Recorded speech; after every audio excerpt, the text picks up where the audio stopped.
Alam nyo, isa rin sa dahilan kung bakit dumadanas kayo ng takot ay ito rin yung tinatawag na mental fatigue o sa ibang term yung tired mind.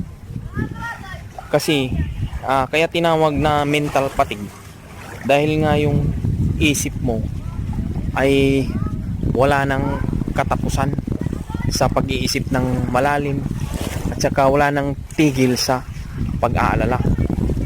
Kaya nakakaranas ka na ng takot dahil yung takot na nararanasan mo, ito yung kumbaga yung panibago mong nararamdaman, yun na yung kinakatakutan mo. Kaya feeling mo parang nababaliw ka na, o ito yung natatakot ka na baka nababaliw ka na. Kasi nga dahil nga sa yung ano ba yung nangyayari sa akin, bakit ito nangyayari, bakit ito iniisip ko, bakit ganito yung isip ko, di ba ganyan? Kumbaga naguguluhan ka at saka nagtataka ka or nalilito ka. Pero hindi ibig sabihin kasi na porkit naiisip mo yung ganun, nababaliw ka na.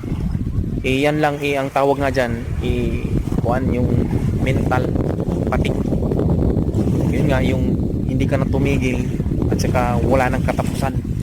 Puro ka na lang isip ng malalim. Puro ka na lang pag-aalala. Dinagdagan mo pa ng baka kung ano na yung nangyayari sa akin. Kaya lalo kang nag-alala sa kung ano yung nangyayari sa'yo.